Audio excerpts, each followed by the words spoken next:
একটা মা তার একটি মাত্র সন্তান, মাটি কৃষ্ণ ভক্ত, ছেলেটাকে আস্তে আস্তে বড় করছে, মানুষের মতো মানুষ করছে, ভালো পড়াশোনাও শিখিয়েছে, ভালো স্কুলেও ভর্তি করেছে, সুন্দরভাবে পড়াশোনা করছে। পড়াশোনা করতে করতে করতে করতে যখন কলেজ লাইফ শুরু হলো, ফার্স্ট ইয়ার পরীক্ষা, ছেলেটা অ্যাক্সিডেন্টে মারা গেল।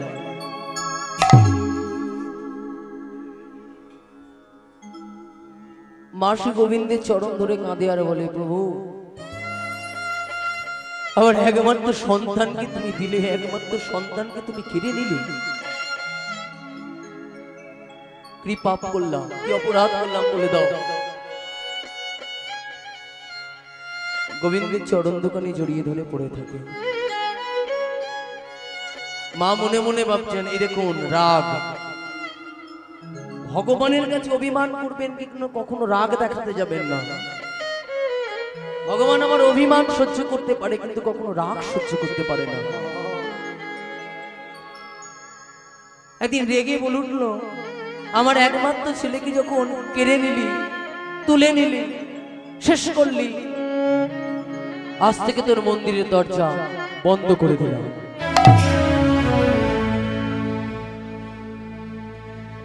দেখি তোর কিভাবে সেবা হয়, দেখি তোকে কে সেবা দেয়। বসে বসে কাঁদে, চোখের জল ফেলে। দ্বারের বাইরে এমন সময় সন্ন্যাসী বাবা ডাক দিচ্ছেন, বাড়িতে কেউ আছো? কই গো, দরজাটা খুলবে, আমাকে কিছু ভিক্ষা দাও। কি ব্যাপার, এমন সুমধুর সুরে কণ্ঠস্বর, কে এসে আমাকে ডাকে? মা, মারে আমাকে কিছু ভিক্ষে দে মা, আমি অনেক দিন হলো, আমি ক্ষুধার্ত, আমি তৃষ্ণার্ত। ক্ষুধার্তকে খাদ্য দান করবে কে? তৃষ্ণার্তকে জল নিবারণ করবে কে? আমায় ভিক্ষে দে। মা কাঁদতে কাঁদতে গিয়ে চোখের জল ফেলে দরজাটা খুলেছেন। দরজাটা খুলে ফেলে ভিতরে ঢুকে দেখছে, আরে মা তুমি কাঁদছো কেন? তোমার চোখে জল কেন? কাঁদবো না, আমার একমাত্র ছেলেকে মানুষ করলাম, মানুষের মতো মানুষ করলাম, পড়াশোনা শেখালাম, একমাত্র ছেলে রোড অ্যাক্সিডেন্টে মারা গেল, তার জন্যই কাঁদছি। তার জন্য কাঁদছো? তার জন্য কাঁদছো? তার জন্য চোখের জল ফেলছো? আমার সন্তান চলে গেছে, আমি কাঁদবো না? আমি কি কাঁদতে পারি না? মা, তোমার সন্তান, তুমি বললে তোমার সন্তান চলে গেছে। হায় হায় হায় হায়। সাধু বাবা সিদ্ধান্ত করে বলছে, এক কাজ করতে হবে, পরীক্ষা দিতে হবে তোমার। পরীক্ষায় যদি তুমি উত্তীর্ণ হতে পারো তবেই আমি তোমার কর্ম শুনবো, না নচেত নয়। যাও, বলুন সাধু বাবা আমাকে কি করতে হবে? তোমাকে কিছু সরিষা নিয়ে আসতে হবে, দাঁড়ে দাঁড়ে ঘুরবে। যার বাড়িতে দুঃখ নেই তার বাড়ি থেকে এক মুষ্টি সরিষা আমার হাতে এনে দেখাতে হবে। মা মনে মনে ভাবছে, এটা তো সামান্য জিনিস। যাও, বেরিয়ে পড়ো। সন্ন্যাসীকে বাড়িতে রেখে দিয়ে সাধু বাবা বেরিয়ে গেলে, কিন্তু বেরিয়ে যাবার আগে মনে মনে ভাবছে, মা তুমি কথাটা ঠিক বলছো তো, পারবে তো, নাহলে আমি আজ থেকে বেরিয়ে যাব। তথাস্তু। মা বেরিয়ে গেলে, মা দাঁড়ে দাঁড়ে ঘুরছেন, সবার বাড়ি বাড়ি ঘুরছেন, দাঁড়ে দাঁড়ে ঘুরছেন। আবার এক মুষ্টি কেউ সরিষা দেবে গো? আপনাদের বাড়িতে কি কোনো দুঃখ এসেছে? একজনও বললেন না যে আমার বাড়িতে দুঃখ আসেনি। এ গাম ঘুরে সে গাম ঘুরে, চারিদিকে ঘুরছে, শুধু ঘুরেই যাচ্ছে। এক মুষ্টি সরিষা মা এনে দেখাতে পারল না। মা কাঁদতে কাঁদতে এসে ফিরে বলছে, সাধু বাবা, সাধু বাবা, আমি একজনকে দেখতে পেলাম না, কেউ একজন বললো না যে আমার জীবনে দুঃখ আসেনি। তাহলে মা তোমার সরিষা তো পাওয়া হলো না, তাহলে তুমি কার জন্য কাঁদছো? তুমি কার জন্য চোখের জল ফেলছো? এটা কি তোমার পরিবার? এটা কি তোমার সংসার? মহাভারতে ঢুকে গেলাম। অর্জুনের রথে সারথি হয়েছিলেন শ্রীকৃষ্ণ।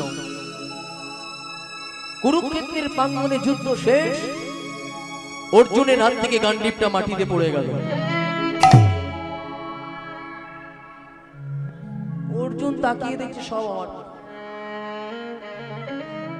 আমি কাদের সঙ্গে যুদ্ধ করব? সব আমার বাবা, কাকা, জ্যাঠা, আত্মীয় স্বজন, পুত্র, কন্যা, আমার হাত থেকে মাটিতে পড়ে গেল। এ আমি কি করলাম? এ তো সব আমার পরিবার। স্বয়ং শ্রীকৃষ্ণ বললেন, একে দেখাতে হবে আমি কি। স্বয়ং ভগবান শ্রীকৃষ্ণ করলেন কি, অর্জুনকে ডেকে বলে উঠলেন, অর্জুন, তুমি বললে এটা তোমার পরিবার, দেখো তো আমি কে। অর্জুনকে চৈতন্য ফেরানোর জন্য বিশ্বরূপ দর্শন করিয়েছিলেন, দেখিয়ে বলেছিলেন এরা কেউ তোমার পরিবার নয়, এ সব আমার পরিবার। অর্জুন, তুমি বলছো তোমার পরিবার, তাহলে তোমার যদি পরিবার হবে তাহলে বলো তো আমি কার? তখন অর্জুনকে চৈতন্য ফেরানোর জন্য একটা শ্লোক ব্যবহার করলেন। শ্লোকটার নাম কি? যে যথা মাং প্রপদ্যন্তে তং তথৈব ভজাম্যহং মমো বৎমান অনুবর্তন্তে মনুষ্যা পার্থো সর্বস্ব। যে যথা মাং প্রপদ্যন্তে, যারা যেভাবে আমাকে পেতে চায়, তং তথৈব ভজাম্যহং, তাদেরকে যেভাবে যারা আমাকে ভজন করে, মম বর্তমান অনুবর্তন্তে, তাদের মতো করে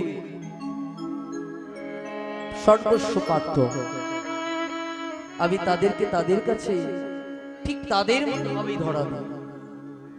কারোকে পুত্র ভাবে, মোর পুত্র মোর সখা মোর প্রাণপতি, মোর প্রাণপতি, এইভাবে যে মোরে করে শুদ্ধ ভক্তি, করে শুদ্ধ ভক্তি, আপনার বড় মানে আমারে সমহীন, আমারে সমহীন, সেই মতো হই আমি ভক্তের অধীন। ভক্তের রোধে।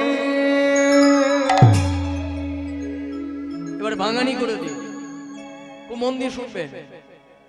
মোর পুত্র মোর সখা, পুত্র রূপে চেয়েছিলেন মা যশোদা, গোবিন্দকে আমার পুত্র রূপে চেয়েছিলেন, গোবিন্দ আমার পুত্র হয়েছেন। সখা রূপে চেয়েছিলেন কে? শ্রীদাম, সুদাম, দাম, বসুদাম, মধুমঙ্গল, সুবাহু, মহাবাহু, অনেক গোবিন্দকে সখা রূপে চেয়েছিলেন। মোর প্রাণপতি, মোর প্রাণপতি, প্রাণপতি মানে কি? নিজের স্বামী থাকা সত্ত্বেও যিনি অনাদি গোবিন্দকে পতিরূপে পাবার জন্য কামনা বাসনা করেন, তাকে বলা হয় পরকীয়া প্রেম। পরকীয়া রস শব্দ অর্থ কি? আপনাদের যেই পতি, আমাদের যেই পতি, আমার সম্প্রদায়ের যে পতি, আসল পতি আমাদের জগৎপতি। জগৎপতি সেই জগৎপতি শ্রীগোবিন্দকে গোবিন্দকে প্রতিরূপে বাবার লাগি আমরা যা কিছু পরিপূর্ণ করি তাকেই বলে পরকীয়া প্রেম, তাকেই বলে পরক্রিয়া প্রেম। তাহলে একমাত্র পরকীয়া রসে গোবিন্দকে ভজন করেছিলেন শ্রীমতী রাধারানী। এবার রাধারানী মানে কি জানতে হবে আগে মায়েরা। রা করিছ ভবেতে ভক্তি ধা ভক্তিষ্ঠ প্রদায়িনী রাধা নাম পকুরবন্তু সর্ব শব্দ বিনির্ণয়। রাধারানী হলেন হরি ভক্তি প্রদায়িনী, প্রেম ভক্তি প্রদায়িনী। ধা মুক্তিষ্ঠ পদেনে, যিনি মুক্তির পথ দেখান। রাধা নাম পকুর বন্ধু, রাধা নামের মধ্য দিয়ে যে গোবিন্দের চরণটা পাওয়া যায়, সেই রাধাকে যদি আগে ভজন করা হয় তবেই নাকি গোবিন্দের কৃপা লাভ হয়। ওই জন্য আগে রাধার নাম পরে কৃষ্ণ নাম, মিলে রাধার নাম, মিলে রাধার নাম, পুরাই মনস্কার, পুরাই মনস্কার। যে জন যাহা চায়, যে জন যাহা চায়, সেই জন তাহা পায়, সেই জন তাহা পায়। যে জনে যাহা চায়, যাহা চায়, সে জন তাহা পায়। সেই জন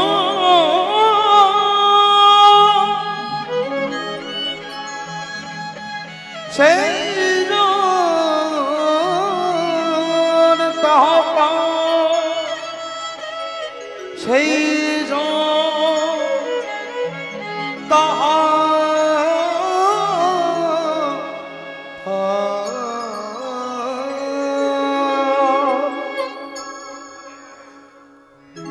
তাহলে ভক্তমণ্ডলী ভক্তিমতী মায়েরা, এই শিব শঙ্করের সব ছিল, অর্থ ছিল, ধনসম্পত্তি ছিল, কিন্তু পুত্র বা কন্যা সন্তান ছিল না।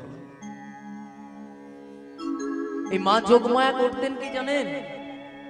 প্রত্যেকদিন প্রাতঃকালে ঠিক ব্রহ্ম মুহূর্ত শুরু হতো যখন থেকে শয্যা ত্যাগ করতেন, ওই সময় আমাদের ওঠা উচিত। যারা ভজন সাধন করে তাদের ঠিক ওই সময় উঠতে হবে। ব্রহ্ম মুহূর্তে উঠতেন, শয্যা ত্যাগ করতেন, তারপর কি করতেন? কৃষ্ণা নদীর জলে স্নান করতেন, ভিজে বসনটা খুলে রেখে নতুন বসন করতেন। আর ওই নদীর পাশে একটা শিবের মন্দির ছিল, সেই শিবের মন্দিরে গিয়ে আদি পবিত্র গঙ্গার জল একটা বিল্বপত্র শিবের মাথায় দিত, শিবের মাথায় দিত। আদি পবিত্র গঙ্গার জল কাকে বলে? আমি গত বছরের কথাটা বলে গিয়েছিলাম। আদি পবিত্র গঙ্গার জল চারটে গঙ্গাকে ভাগ করা হলো: লুপ্ত গঙ্গা, মুক্ত গঙ্গা, গুপ্ত গঙ্গা, আদি পবিত্র গঙ্গা। এগুলো জানতে হবে। তাহলে মুক্ত গঙ্গা কোথায় এসেছিল? লুপ্ত গঙ্গা কোথায় ছিল? শিবের জটার মধ্যে। সেই জটা থেকে মুক্ত গঙ্গা মর্তের মাটিতে মুক্ত হলো কার দ্বারা? ভগীরথের দ্বারা। ভগীরথ মুক্ত করেছিল বলে গঙ্গার নাম হয়ে গেল ভাগীরথী গঙ্গা। ভাগীরথী গঙ্গা। ওই ভাগীরথী গঙ্গা আপনাদের সাঁকরাইল হয়ে, বাউরিয়া হয়ে, উলুবেরিয়া হয়ে চলে যাচ্ছে, এই ভাগীরথী গঙ্গা। তাহলে ভগীরথ কেন মুক্ত করেছিল? এগুলো জানতে হবে। সাগর রাজা 60,000 পুত্রকে কপিল মুনির অভিশাপ থেকে মুক্ত করার জন্য মর্তের মাটিতে যে গঙ্গা নামিয়ে নিয়ে আসা হলো তাকে বলা হলো মুক্ত গঙ্গা। মুক্ত গঙ্গা। কে গঙ্গা নামিয়ে এলো? ভগীরথ। কেমন করে? গঙ্গে গঙ্গে চ গঙ্গে, গঙ্গে গঙ্গে চ গঙ্গে, গঙ্গে গঙ্গে চ গঙ্গে গঙ্গে গঙ্গে চ গঙ্গে গঙ্গে গঙ্গে চ গঙ্গে গঙ্গে গঙ্গে চ গঙ্গে গঙ্গে চ গঙ্গে গঙ্গে গঙ্গে চ গঙ্গে এই মাসুরেশ্বরী গঙ্গে মা মাসুরেশ্বরী গঙ্গে মা গো এই মাসুরেশ্বরী গঙ্গে মা মাসুরেশ্বরী গঙ্গে গঙ্গে গঙ্গে চ গঙ্গে গঙ্গে গঙ্গে গঙ্গে চ গঙ্গে গঙ্গে গঙ্গে চ গঙ্গে গঙ্গে গঙ্গে চ গঙ্গে এই মা পতিত পাবনী গঙ্গে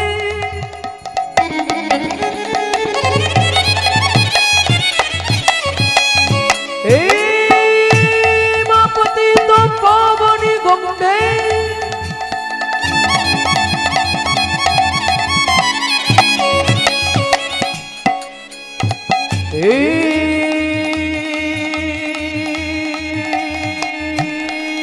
মা পতিত পাবনী গঙ্গে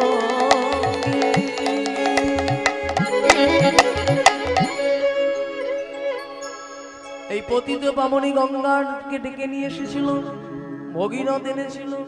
আর গুপ্ত গঙ্গা কোথায় আছে? গুপ্ত গঙ্গা প্রত্যেকের কোথায় আছে? গুপ্ত গঙ্গা সেটা চোখে দেখা যায় না, দেখতে পারে সবাই কিন্তু দেখতে পায় না। সেটাকে দেখতে গেলে গুরু চরণ আশ্রয় করতে হয়। গুরু কি পেতে হয়? সেটা অদ্যাপতি সেই লীলা করে গোড়া রায়, করে গোরা কোন কোন ভাগ্যবান ভাগ্যবতী দেখিবারে পায়। দেখি বারে এতদিন ধরে কীর্তন করছি, কোনোদিন সৌভাগ্য হলো না সেই গঙ্গার জলকে দর্শন করা। সেটা থাকে কোথায়? ভগবান শ্রী গোবিন্দের পাদ পদ্মে, সেখানেই অবস্থান করছে সেই গঙ্গা। আদি পবিত্র গঙ্গা হয়ে ভক্তের দুটি নয়নে এসে হাজির হলো। একটার নাম হচ্ছে গঙ্গা, একটা নাম হচ্ছে যমুনা। সেই যমুনাকে দিয়ে সুরধনির তীরে বলেছিলেন মহাপ্রভু, কি বলেছিলেন? যমুনা ও যমুনা তুমি কি গো সেই যমুনা প্রবাহিনী। যমুনা ও যমুনা তুমি কি গো সেই যমুনা প্রবাহিনী। যমুনা ও যমুনা তুমি কি গো সেই যমুনা প্রবাহিনী। দেখো যমুনা ও যমুনা তুমি কি গো সেই যমুনা প্রবাহিনী। যার রূপের হাটে বিমল তটে বিকায়িত নীলকান্ত ও যার রূপের হাটে বিশাল তটে নীলমণি। ও যার রূপের হাটে বিমল তটে বিকাত নীলকান্ত মনি। রোজার রূপের হাটে বিশাল তটে পিতা তো সে নীলমণি যমুনা ও যমুনা তুমি কি গো সেই যমুনা প্রবাহিনী ওই ন যমুনা ও যমুনা তুমি কি গো সেই যমুনা প্রভাবিনী কোথায় চারু চন্দ্রাবলী কোথায় মাতর জল গেলি আর কোথায় চারু চন্দ্রাবলী যমুনা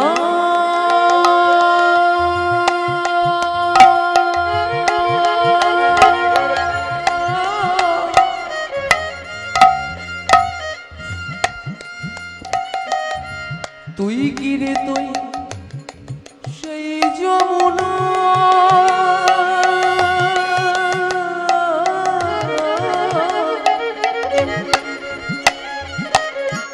তুই কি রে তোর সেই যমুনা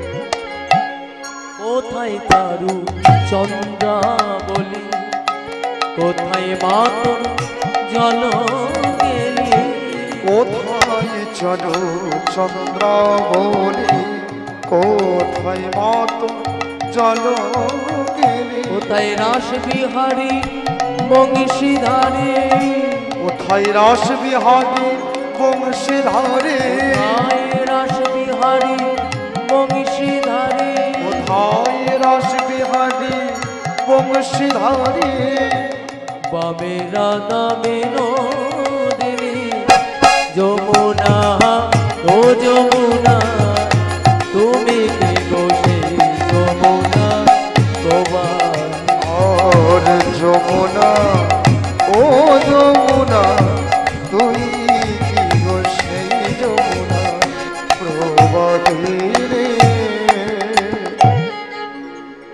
তাহলে এই গঙ্গার জল দিলে ভগবান বেশি প্রিয় হয়। তিনটে গঙ্গার জলে যদি না কেউ দিতে পারে, একটা গঙ্গার জলে যদি দিতে পারা যায়, ভগবান অল্পেতেই সন্তুষ্ট হয়ে যায়। সেইটাই দিচ্ছে কি গঙ্গা? আদি পবিত্র গঙ্গার জল।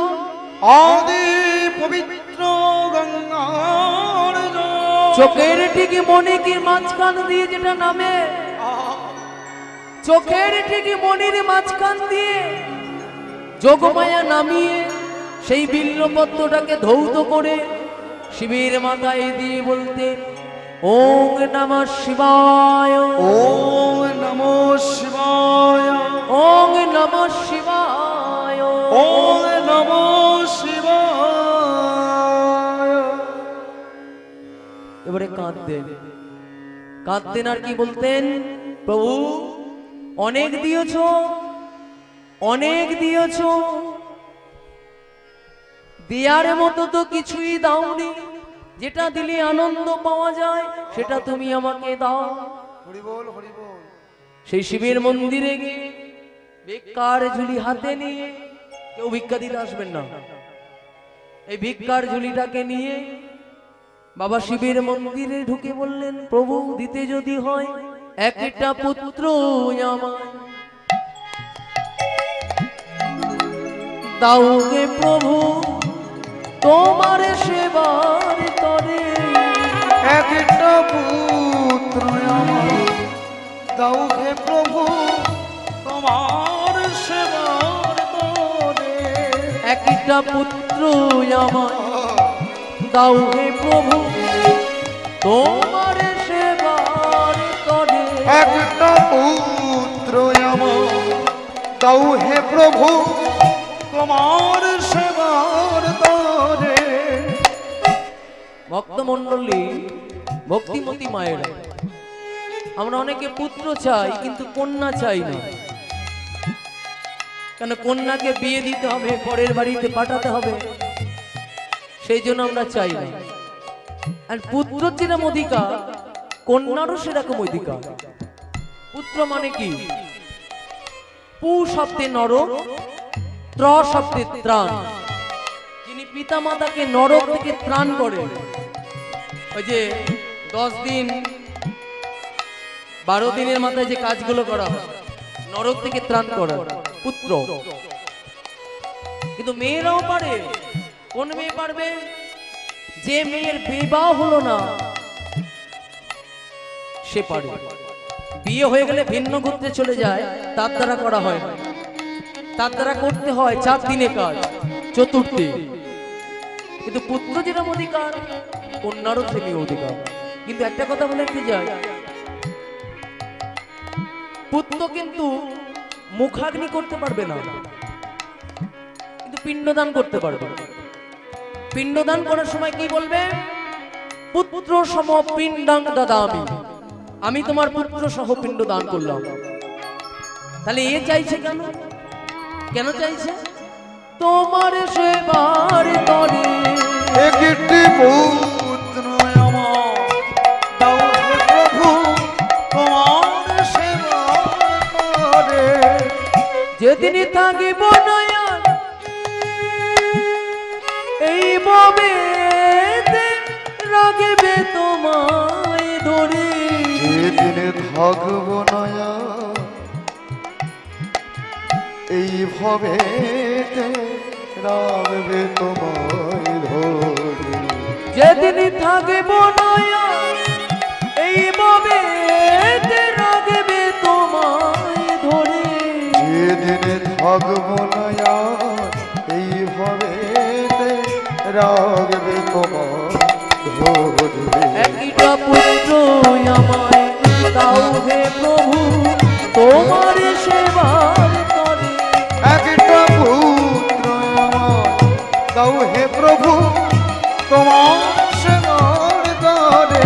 একটা পুত্র আমায় দাও হে প্রভু তোমার সেবার তরে। একটা পুত্র আমায় দাও হে প্রভু তোমার সেবার তরে। কাঁদিয়া যোগমায়া নিবেদন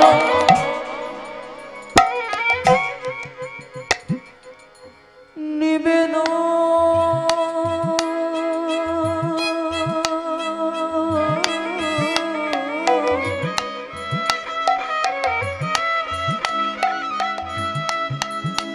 নিবেদন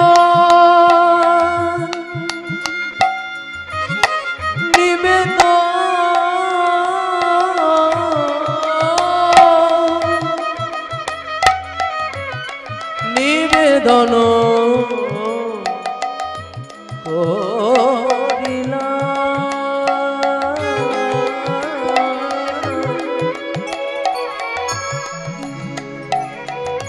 কাঁদিয়া যোগমায়া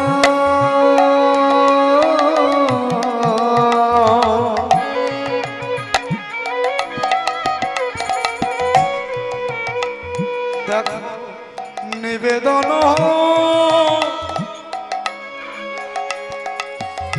করিলা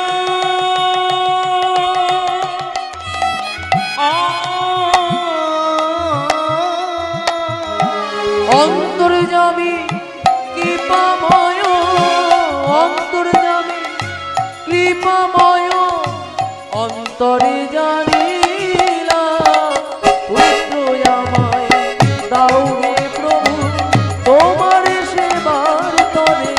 একটি পুত্র আমায় দাও হে প্রভু তোমার সেবার তরে। একটা পুত্র আমায় দাও হে প্রভু তোমার সেবার তরে। একটা পুত্র আমায় দাও হে প্রভু তোমার সেবার তরে। পুত্র চাইল। বেশ কিছুদিন ধরে দিন যাচ্ছে, মাস যাচ্ছে, যোগমায়া গর্ভবতী হলো। যোগমায়া মনে মনে ভাবছে গর্ভে কি সন্তান আসে? পুত্র আসে না কন্যা আসে আমরা তো কেউ বলতে পারি না। এটা তো গাছের ফল নয় যে পেরে নেব। তাহলে কি করা যায়? দেখি কোন সন্তান আসে না সন্ততি আসে। চিন্তায় পড়ে গেছে। বেশ কিছুদিন যাবার পর মা যোগমায়া গর্ভবতী থেকে সন্তান ধারণ করলো। দেখতে পেল এ যে আমাদের পুত্র হলো, এ যে আমাদের পুত্র হলো, আমাদের পুত্র হলো, আমাদের পুত্র হলো। কি নাম রাখা যায় ছেলে? কি নাম দেবে? মন্দিরে চললো, বলছে প্রভু তুমি নাম দেবে না আমি নাম দেব? যোগমায়া মনে মনে ভাবলো আমরা নিজেরাই নামটাকে করে ফেলি। কি নাম দিলেন?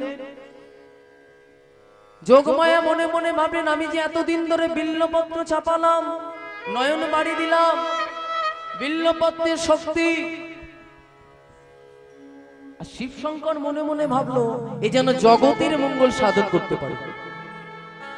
মন দিয়ে শুনবেন, বিল্লপত্রের শক্তি, শিব শঙ্করের ভক্তি দুইয়ে মিলে নাম দিয়ে দিল। আজ থেকে ছেড়ে নাম দিলাম বিল্লমঙ্গল। আজ থেকে নাম হলো বিল্লমঙ্গল। আজ থেকে নাম হলো ছেলের বিল্লমঙ্গল। আজ থেকে ছেলে নাম দেয়া হলো বিল্লমঙ্গল।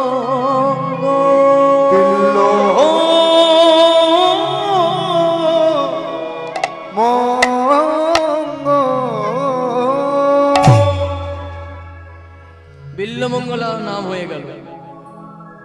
বিল্লমঙ্গল মায়ের কোলেতে বসে মা আদর করতে থাকে। বেশ কিছুদিন ধরে দিন যেতে যেতে যেতে যেতে যেতে যেতে বিল্লমঙ্গলের 5টা বছর বয়স হয়ে গেল। ঠিক দেখুন মায়েরা,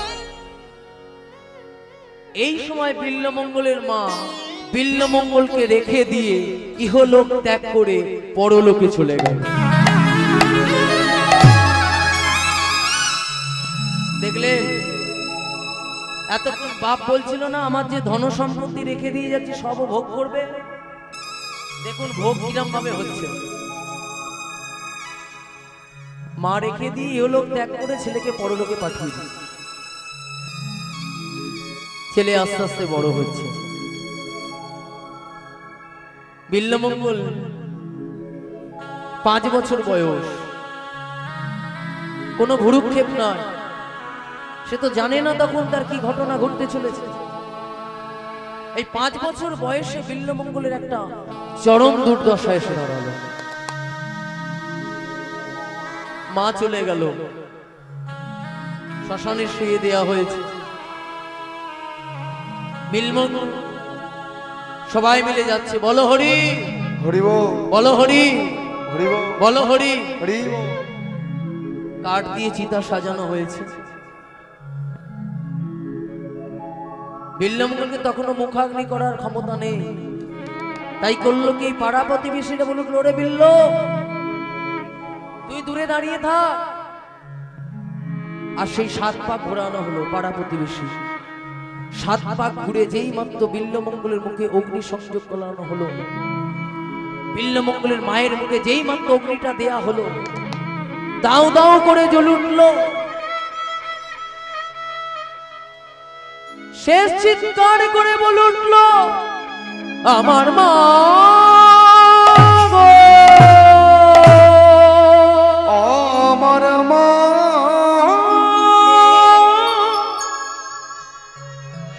আমার মা,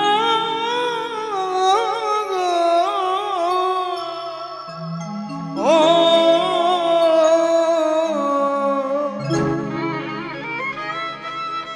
আগুনে পুড়ে ভস্মীভূত হয়ে গেল। শ্মশানে পড়ে রইল। শিবশঙ্কর মনে মনে ভাবলো অসহায় আমার জীবন, অসহায় আমার জীবন কাটতে লাগলো। আমি আমার স্বামীকে হারিয়ে ফেললাম, জীবনটা বিফল চলে যাবে। চিন্তায় পড়ে গেল ছেলেকে মানুষ করবে কে? 5 বছর বয়স, ছেলেটাকে মানুষ করবে কে? বাবা যেটা পারে মা সেটা পারে না, আবার মা যেটা পারে বাবা সেটা পারে না। মাতৃ সেও মমতা বাবারও তো দিতে পারে না, মাই একমাত্র দিতে পারে। ছেলেটাকে আমি কার কাছে রেখে যাব? যার ভাবনা তিনি ভাবছেন, তুই ভাববার কি? মায়েরা একটা কথা বলে রাখি, কার জীবনে কি যে লেখা আছে কেউ বলতে পারে না। আজকে একজন হাসে, কালকে আগামী দিনে কাঁদতেও তাকে হতে পারে। আজকে তুমি হাসছো, কালকে যে তোমার জীবনে কি ঘটবে তুমিও সেটা বুঝতে পারছো না। আর তুমি যে আজকে কাঁদছো, কালকে তোমার মুখে হাসিও ফোটাতে পারে, কেউ বলতে পারে না। বিধির লিখন যে কি করে রেখে দিয়েছে কেউ আমরা বলতে পারি না। চিরদিন কাহারও সমান নাহি যার, আজও সে রাজা ধীরাজ, কাল সে পথে ভিক্ষাচার। হরি বল, হরি বল। আজকে যে রাজা ধীরাজ, দেখবে কালে সে পথে ভিক্ষাচার। কাহারও সমান নাহি যার, চিরদিন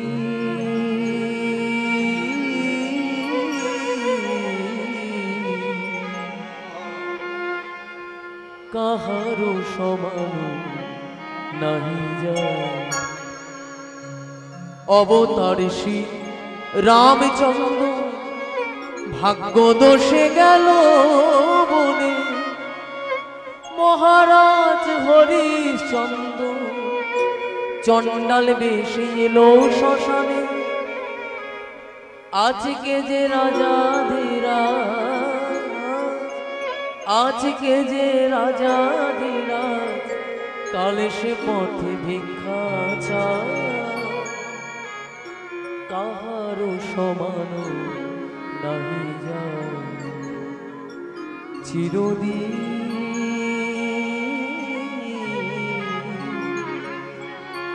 কাহারও সমান নাহি যায়।